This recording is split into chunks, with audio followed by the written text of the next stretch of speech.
Hey everyone, and welcome to On the Market. I'm your host, Dave Meyer, joined by James, Henry, and Kathy. Hey everyone, thank you all for joining us. We have an excellent show for you all today. We're going to be talking about big elements that might be impacting the U.S. economy in Q4.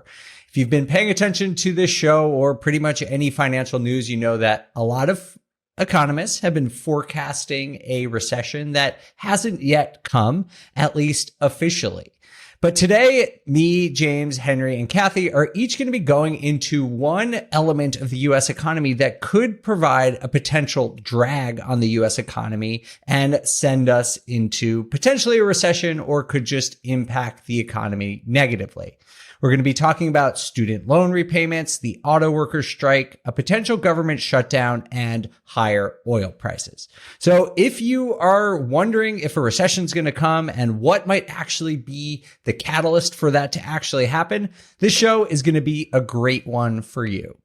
But before we get into that, guys, have you seen the big news today about NAR, the National Association of Realtors? People are jumping ship. Yeah. They're trying to get away from the NAR Gestapo.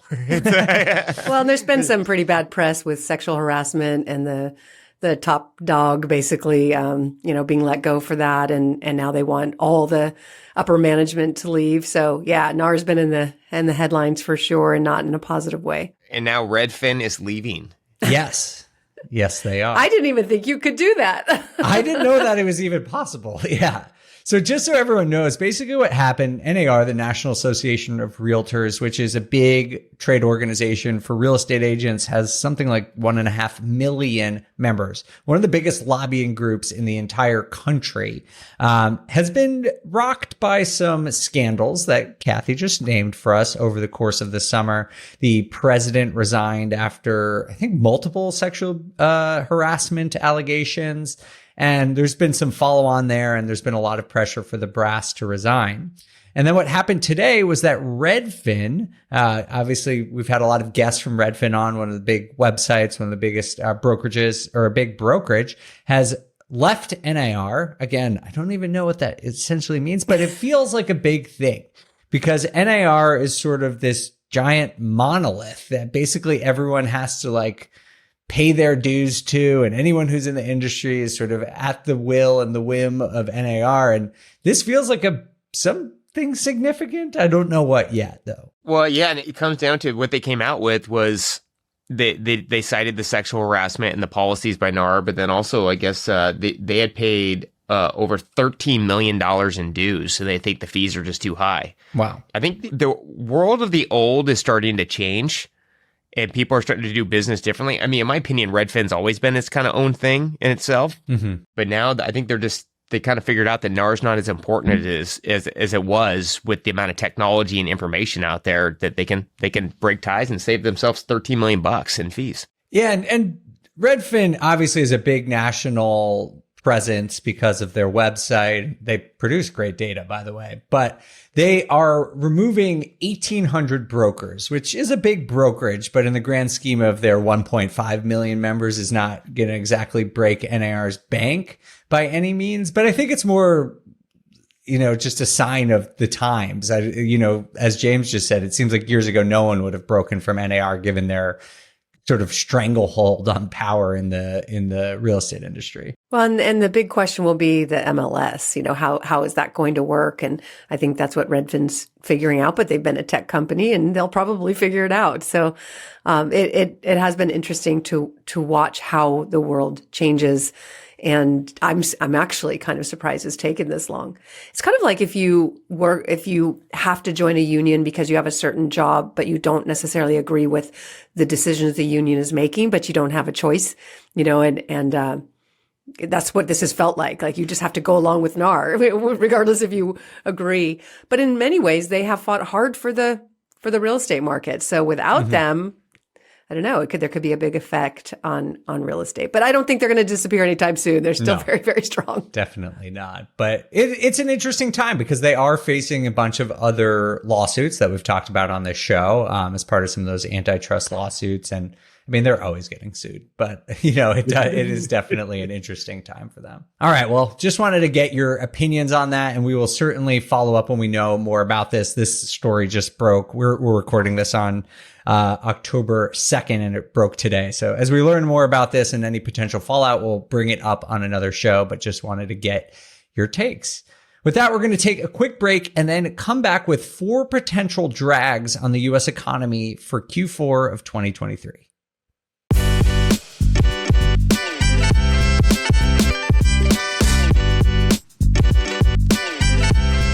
All right, guys, let's talk about what's going on in Q4. I actually saw something. We had a guest on the other day who told us that GDP Now, which is this tool that the Atlanta Fed puts out that tracks GDP in real time, is at 5.9% for Q3, which is huge, which shows that as of right now, at least the US economy, at least for Q3 of 2023, is not looking like any traditional definition of a recession. But with high interest rates, slowly starting to take their tolls across different parts of the economy, we wanted to look at what potential things could actually bring a recession or an economic slowdown to fruition. And so we each researched and brought one of those topics.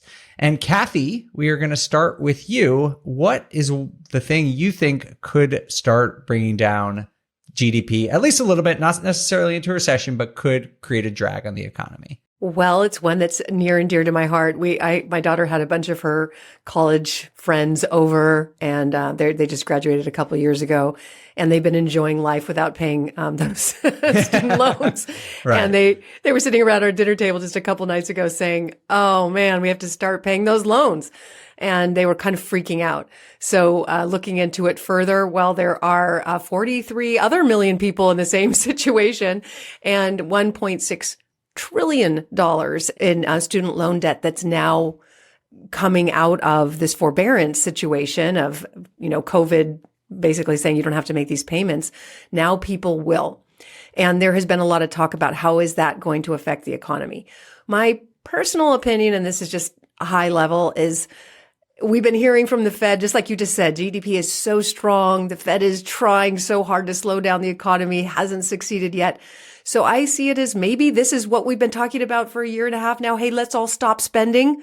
Maybe then we can get things under control. This will help with that. As more money goes to paying off debt, less money goes to restaurants and, going to see Swiftie concerts and so forth, and, just paying debt. And that could potentially slow down the economy in a way that avoids further rate hikes. So we'll see. I'm personally not too concerned about it, but I know that a lot of people are. Well, I heard that the average payment is something like $400 a month. I haven't done the math. I should have before the show, but I'm curious what number of potential home buyers that would disqualify for the median home price in their area right now. Like, affordability is already at the lowest point it's been since 1985. If people are now getting $400 less that they could put towards a mortgage, I'm curious if Henry, James, you guys think that might erode demand even further than it has. I don't. That's all he's got. I mean, but here's what, it's not like student loans just became a thing. Like they were a thing before, and then there was a pause, and then now they'll be a thing again. So people were figuring out how to live and pay their student loan payments and get by just fine. Yes, the economy was in a little better position then when it paused, but it wasn't like a night and day difference. I think people are going to figure out how to continue to maintain their student loan payments. Now, I think the average is 400, but for people with a higher education, like doctors, it is like, my sister's a doctor, and her student loan payment it's like a luxury house payment. Yeah. So yeah, the interest rates on especially graduate school loans are really high. It's really not high, easy to pay them off. Yeah. Those poor doctors, I know that's in the hundreds of thousands in some cases of the debt that they owe. And honestly, everyone's like, oh, boohoo doctors. They do make a lot of money, but it does take quite a long time for them to start earning like the salary that they can pay that off. They do like 10 years where they're not making a huge amount of money and they're paying those things. So yeah, it's definitely a tough thing for people across. And, people who really get hurt by this, people who don't finish. They take out loans to get a degree and then they don't wind up actually finishing school, and then they have debt without the increased earning potential, which is obviously a huge problem. Where they just Van Wilder it and just hang out for 8-10 years. I could see you as doing that, James. I was in and out of college as fast as I could get so I could start making money. But, it's but that's just another reason why you should buy your first house. We actually paid off all my wife's student loan debt by buying a right deal value add and then refinancing it at like a 4.75% rate, pulling the cash out and wiping out all of our student debt. So one thing as you start racking up your student debt, also get your assets going, because those assets can actually pay for those, and you can substantially knock your interest rate down by consolidating it into your housing. That's true. That's a good point. It made a big difference. But one thing I did want to point out that it was in one of the articles was, it says each time a student loan's debt income increases by 1%, the consumption declines 3.7%. So it could have an impact on like people's free flowing money, which we've been seeing for the last 3 years, where people are just buying whatever they want, whenever they want, like making Dave Ramsey sad. Just like, it's just, and so it might be, these are good things, right? They're kind of putting us back in order. Like, you have bills, you got to budget around those bills and spend money when you have the extra. And if you don't have it, then you just got to either work harder or, just wait until next month. And like I said, who's really going to get hurt by this is the festivals. Because I see my daughter going to these festivals. They're like $800 for the weekend, and they're packed. Oh yeah, festivals, man. And then all the stuff that goes with it costs money. Like what kind of stuff, Kathy? I won't discuss here, but I imagine it's things that I shouldn't know about as a mother. But it is, it's time to pay your bills, and maybe it's a time to relook at the whole college process. Krista just told me, my 24-year-old, she goes, man, I really wish I had waited to go to college when I knew what I wanted to study. She studied business, but now she actually owns a business and wishes she was going and actually paid attention in those business classes. So I've never been a big fan of spending a couple $100,000 on a country club for kids, where most of the time they're showing up half, asleep. Or don't show up at all, and have this huge student debt. So if it was really about just the learning, the cost would be much, much lower. It's the amount of money that's gone into universities to attract students, and make it so fancy. Like, any of us would love to go to college for 4 years just for the parties, You can get an education without spending that much money. I should say there is a great episode of the Bigger Pockets Money podcast that I co-hosted, and we had, I think his name was Preston Cooper on, and he did this incredible analysis of both, he's an economist, of both undergraduate and graduate school programs and which ones actually have a positive ROI. Because I think people get into this conversation with like, college is worth it, college is not worth it. But it really depends where you go, what you study, what you do with your degree. And he does this like incredible quantitative analysis. If you're interested, curious about going to either undergraduate or graduate school, highly recommend you check it out to make sure that you are picking a school and a program that does return a positive ROI. Because for some programs, even if you do have to take on debt, it's worth it. For other programs, it's absolutely not worth it. And so do your research and try and figure that out. I think to reiterate the point, like, a lot of us have been paying student loan debt for years. Like, it's not new to everybody. I think when we think of student loan debt, we think new graduates who are now paying student loan debt. But I've been paying student loan debt since I got out of college in 2006.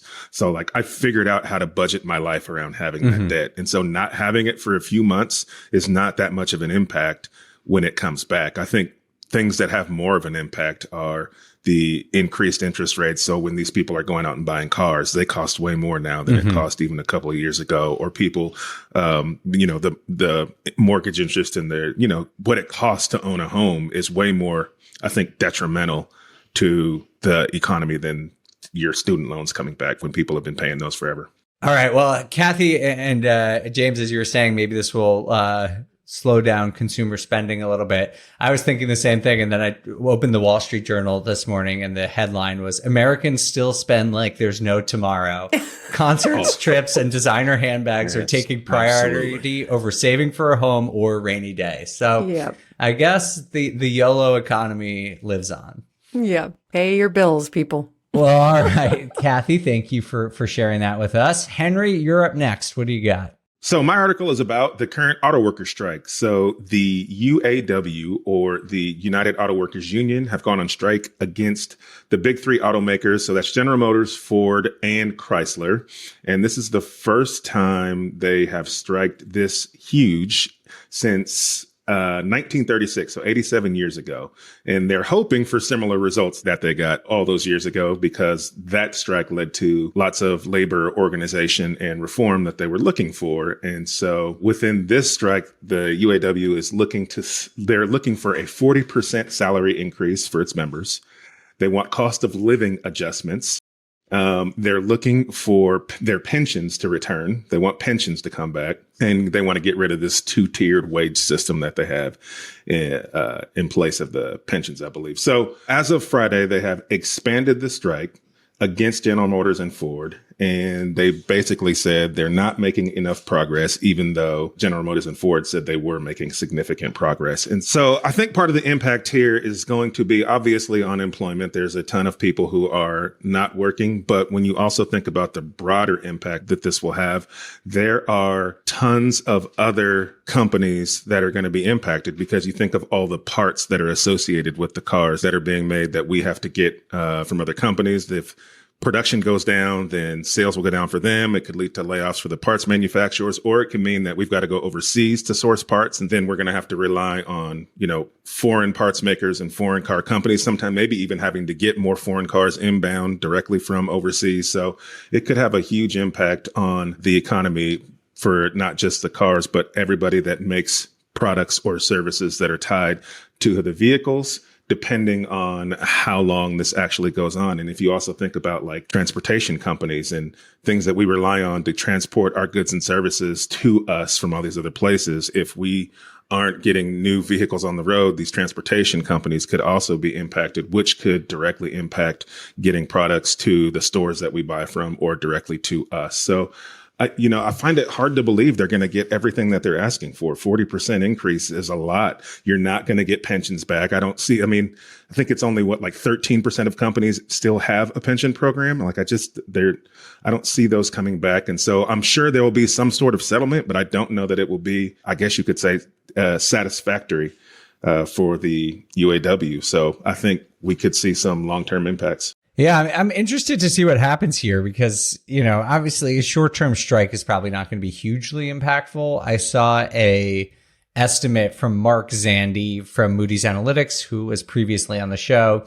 He said that if all 150 members of the UAW were to strike for 6 weeks, it would probably shave off an estimated 0.2% off GDP, which is actually pretty considerable when you consider that, GDP is probably somewhere between 3 and 6% in the coming year. So 0.2% is actually a reasonable thing. We don't know if that's going to happen, and maybe it lasts longer than 6 weeks. But obviously, the audio industry is a huge part of the American economy, and it could have lasting impacts here. Yeah, I wonder if this is just the domino effect for all these. To live in America now is a lot more expensive than it was before the pandemic. And then we saw this with the UPS drivers. They got a massive increase when they held out. And now, it seems like the auto unions are doing the same thing. They're asking for a big number. I wonder if this is just going to be a constant domino effect going forward, of going from auto to UPS and then what's next. And we could just be seeing a giant reset, which isn't a bad thing for the blue collar workers, because, they got to keep up with to live right now is much more expensive, and you can't do it on old wages. And so the rent growth isn't keeping, or the wage growth isn't keeping up with the costs. And so they got to solve it one way, shape, or form. I kind of agree with you, James. I think you're going to start to see more of this in other industries. But I think it seems to me like this is more like the UAW hedging their bets and trying to get paid because they see the EV trend coming. And that's going to, both with technology, AI, and EVs coming down the line, it could mean less jobs because more technology replacing those jobs. And it seems like they're trying to kind of hedge their bets, get that 40% increase now, start getting more money now before the jobs start going away. And so innovation is always going to rule and win, and people are going to lose jobs. It's happened. It happened with, when we went from horses to cars. It happened when we went from radio to TV. It happened when we went from TV to internet, and now it's happening from internet to AI. Jobs will change, but that always means new jobs open up. There will be more opportunities because of the technology. It's just times change. This is what happens. Absolutely. Automation is coming, and then there's the mandate to get to electric cars, by what year, that they're going to have to completely change the way that, the auto industry works. I've heard rumors that a lot of these factories will just put their hands up and move to Mexico, and then nobody has a job. So I know what it's like to march the picket lines. It's really hard on those workers. My heart goes out to those families who are marching and not getting paid and not really sure how it's going to go. But I would have to agree with Henry that whole industry is changing, and a lot of it is federally mandated with the shift to electric. But what I don't understand is it seems like most of these major automakers that are making electric cars are losing their shirts on these electric cars. They are. So they're hemorrhaging money, and now they're going to have to pay the employees more wages for a business that's hemorrhaging money. Right. And that typically doesn't work out in the long run unless they get their production costs under. So that's what I'm more curious about. Like, what happens? Do EV cars just become really, really expensive, and then it's going to offset all the other savings that you're making, or what happens to the union workers? Or, I guess maybe they're also hedging that robots are going to take their jobs at some point. And so, but it will be interesting to see. Put more bad debt into these cars. Yeah, I agree with you both that, totally understand people wanting to get paid for their work and, hope that they reach a good and fair outcome here. But one of the interesting consequences here, I was reading an article saying that from like a business, not an individual worker perspective, but on a corporate level, the strike is just playing right into Tesla's hands because they actually are profitable in making EVs. And so if the workers are successful, they obviously need the money to pay for their expenses and to live their lives, but it may potentially put their employers in a worse position long term to compete with other companies like Tesla or EVs that are coming out of Japan or China or something like that. So it's really interesting. Hopefully there's a good outcome for both sides in the near future. Let's move on though to James. What is your issue that you think could potentially be a drag on the economy in the fourth quarter? So we have another one of these government shutdowns looming around. The news media loves the government shutdowns because that's all you hear about. And it's nothing new. It's been going on for decades. No, it's this ticking time bomb every time that we're coming down to the crunch wire. And what has happened is for the last 3 weeks, all we heard about was this government shutdown. And now they have passed a 45-day extension to get to some sort of budget between all the politicians to get our spending under control. So, I guess there's a couple things that are kind of with these government shutdowns. There's kind of two things I'm always looking at is first, is America ever going to get their spending under control? Because right now, I think for 2023, we're running a $2 trillion deficit right now. And then our national debt is up to $33 trillion. And we're just spending too much money, like compared to everyone else. And they need to address this. So what could happen is we have 45 days as a buffer right now for everyone to kind of work out the details for the new budget that tells whether we need to increase it or we're going to keep running these massive deficits, or how do we cut costs and spending as well to reduce our deficit. But we're at this point where we're spending so much, there could be a longer shutdown. The last time this happened was in 2018, and the government was shut down for 35 days, which is the longest that's ever happened. It's only happened 6 times since 1990. So it does happen more than we think. It does happen, but the last time was even longer, and I think it's because the spending is so out of control that it's harder for them to come to an agreement. Now, what that can do is, you hear government shutdown. I know when I first would hear about it in the media, I thought the whole world was shut down and everything was going to blow up.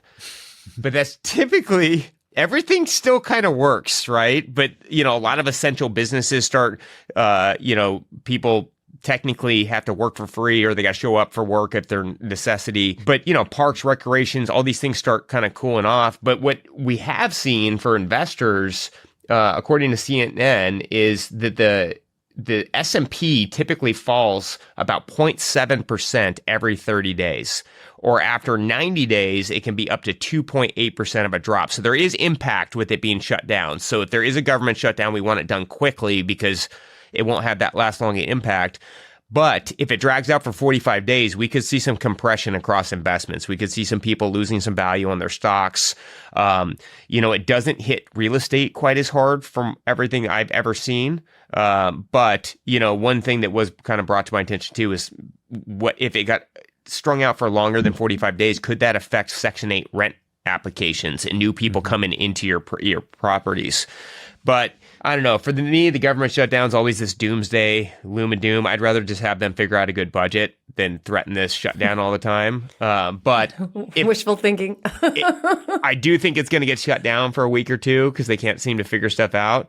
And I don't think it's going to have that much impact. Well, yeah, in the aggregate, it's always kind of strange. Like when you read about it, it always says stuff like the national parks are going to shut down, which, I love a national park, but in the grand scheme of things, it's not probably the most impactful thing. But it does obviously greatly impact the government workers who don't get paid. Like there's, active duty service members who don't get paid. I think people like TSA and all sorts of different government organizations aren't getting paid. So that would be, a really difficult situation for these people, honestly, to no fault of their own. It's because, there's all this gridlock in Washington. So that could obviously impact the personal finances of anyone who is not getting paid, but could, sort of have this aggregate effect on demand in the economy. If people aren't getting a paycheck, they're probably not going to be spending as much as they normally would. Yeah. I mean, I was on the board of an HOA. And it was, 8 people, and we couldn't agree on anything. So how do you get 330 million people to agree on where money goes? It's if people really sat down and saw where the money's going, I think there would be a lot of shock, and maybe there'd be more agreement in cutting spending. But nobody wants to have their budget cut. So it is.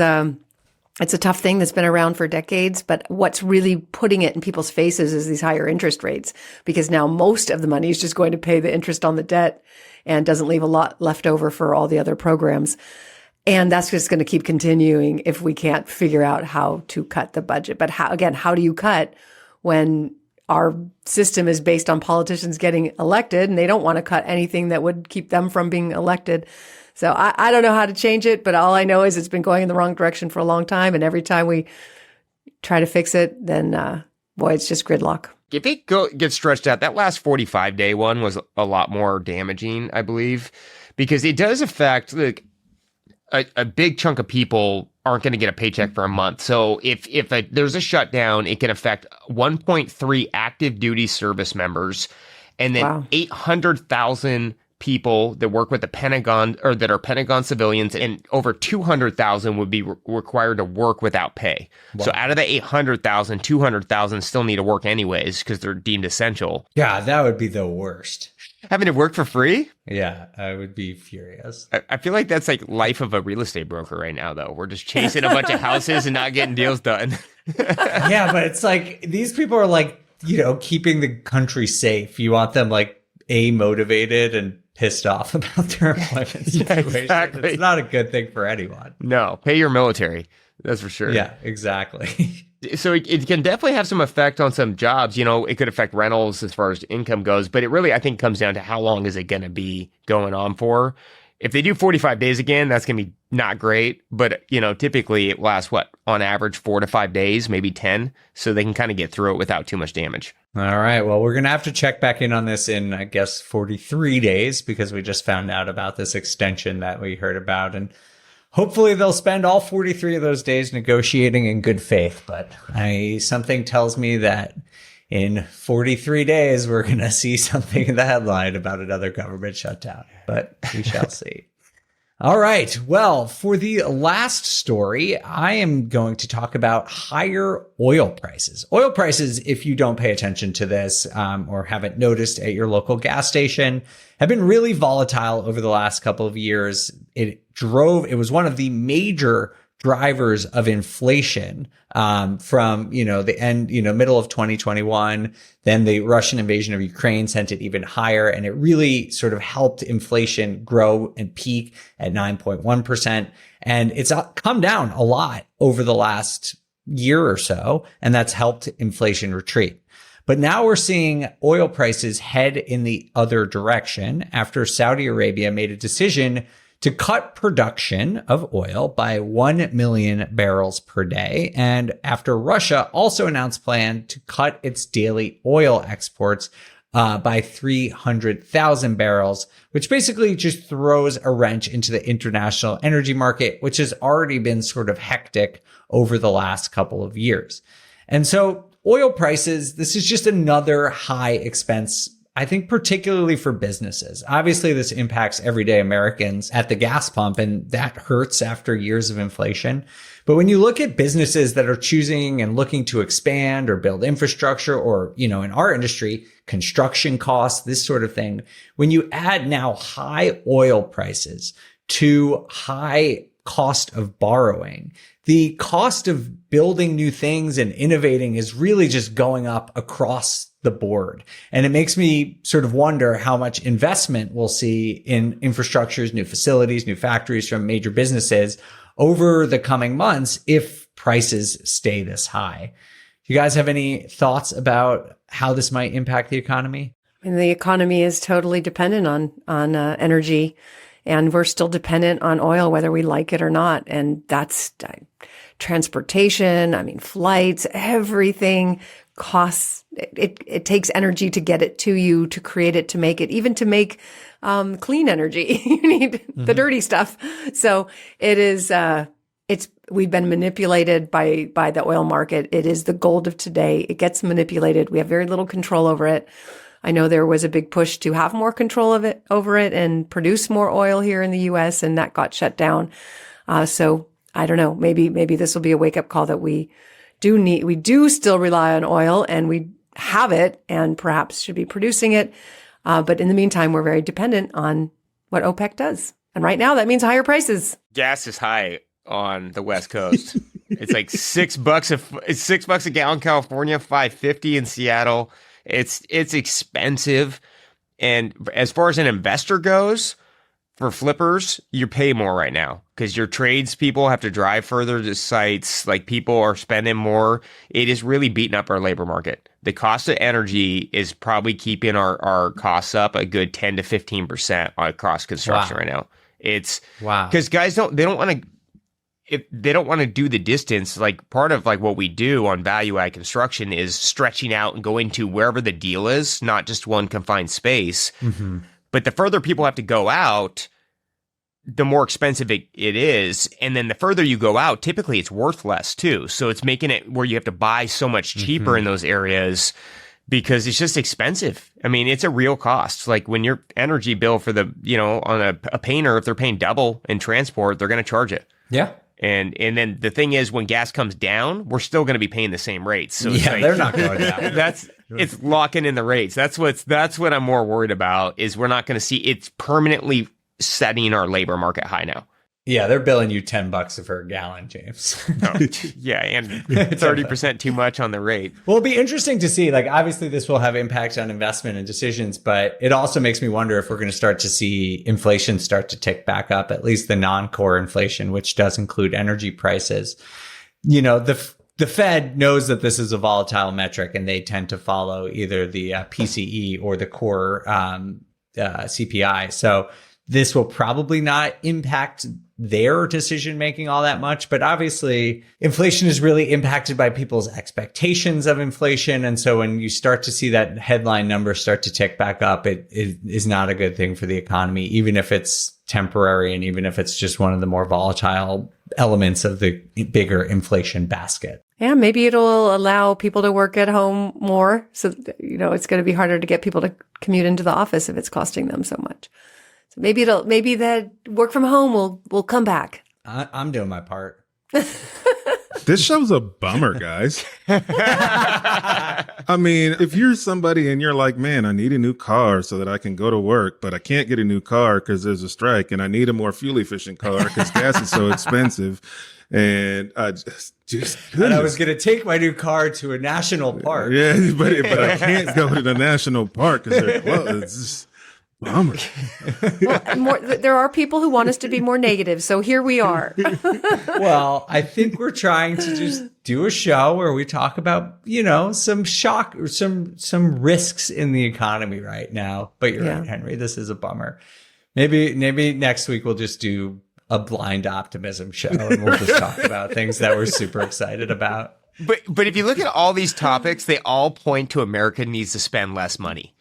Like, you got to spend less money on fuel to be smarter on the transportation. You got to spend less money in disposable income because your student loan debts are coming to fruition. You're going to have to spend less money on other things because you're going to have to spend more money on EV cars since they got to pay the labor workers even more. It's just like, you're going to have to tighten your budget. Our $33 trillion needs to be tightened up. America needs to get on the Dave Ramsey program. I'm sorry. Dave Ramsey for president. No debt. I don't agree with him all the time, but I'm starting to agree with him more and more. All right. Well, what do you guys think? I mean, of all this stuff combined, as you said, James, like, what is your outlook for Q4? Do you think we'll see a slowing of the economy or business as usual? I've been feeling it getting slower the last 30 to 60 days. And it's definitely, you can feel the capital getting locked up and eroded right now. It's a real thing. Like, people are looking for money more now. They're not deploying it as much right now. The Fed is accomplishing their job, and I think Q4 is not going to be good.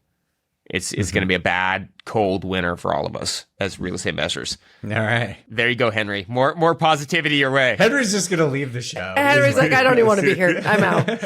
But I agree with you. I mean, I am feeling it here as well. Product is sitting on the market longer, and sure, some of it is a little bit of seasonality, but it really does feel like people are holding onto their dollars right now. Wait, Arkansas is finally cracking? Yeah, but just finally, man. I've got 9 houses on the market right now. Whoa. Oh, really? Yeah. So I'll bring some good news into our bad news show. And that is, if all this bad news happens and we happen to go into recession and people are spending less, well, then maybe rates will come down and you'll be able to sell your homes. It's true. It is this sort of perverse thing where you want the recession to happen so we can just start a new economic cycle already. But then your equity savings account is gone. Yeah, but I tend to agree. I mean, I don't know if we'll necessarily see GDP go negative in Q4 because, as we said at the top of the show, if we're starting from a place where Q3 was going to be in 5 handle, it takes a lot to erase 5% GDP growth, a lot. But I do think we might see it start to come down. Just today, I mean, the yield on a 10-year bond is up to hit 4.7 today, which means it's come back down a little bit, but it's near there, which means rates are going to be in the upper 7s for mortgages. And, it's that mental thing. People were starting, in my opinion, to get used to the, mid 6s, high 6s. But when you just see it marching up and up and up, it's really hard to pull the trigger on something. So, I think we're finally going to start to see this decline that people have been forecasting. And I don't think we're going to bottom out in Q4, but it's probably the beginning of the downslide. Yeah, I think it's going to, like you said, it's going to take a while, just like the stories that, oh my gosh, everybody's going to sell their Airbnbs all at once. It's Nope. Scary headlines, but if anything, it would be good for the market. And same with this. The Fed's been trying to get job growth down, and some of these things might help with that. And we might just be able to, sit for a bit with no fear of the Fed raising rates.